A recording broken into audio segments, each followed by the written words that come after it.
ঐক্যবদ্ধ শক্তির কাছে কোনো অপশক্তি টিকে থাকতে পারে না।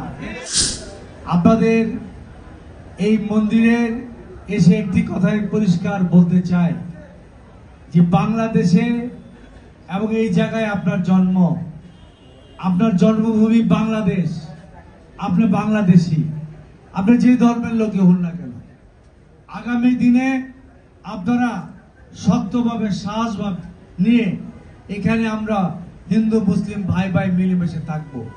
আপনার জন্মভূমিতে আপনি থাকবেন, আপনি যেই ধর্মের লোকই হন না কেন, তাতে কিছু আসে যায় না।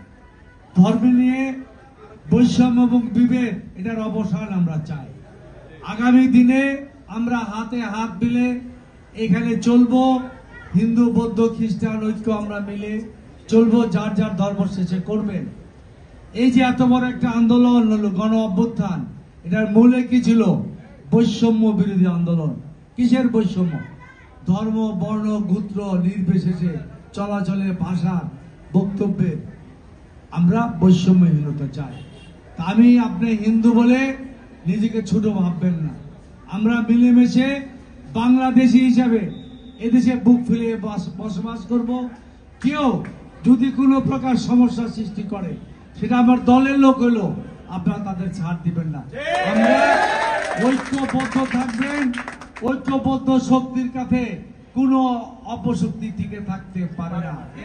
শেখ হাসিনাও পারে নাই, তারা পালিয়ে যেতে বাধ্য হয়েছে। আমি আজকে রাজনৈতিক বক্তব্য দিব না।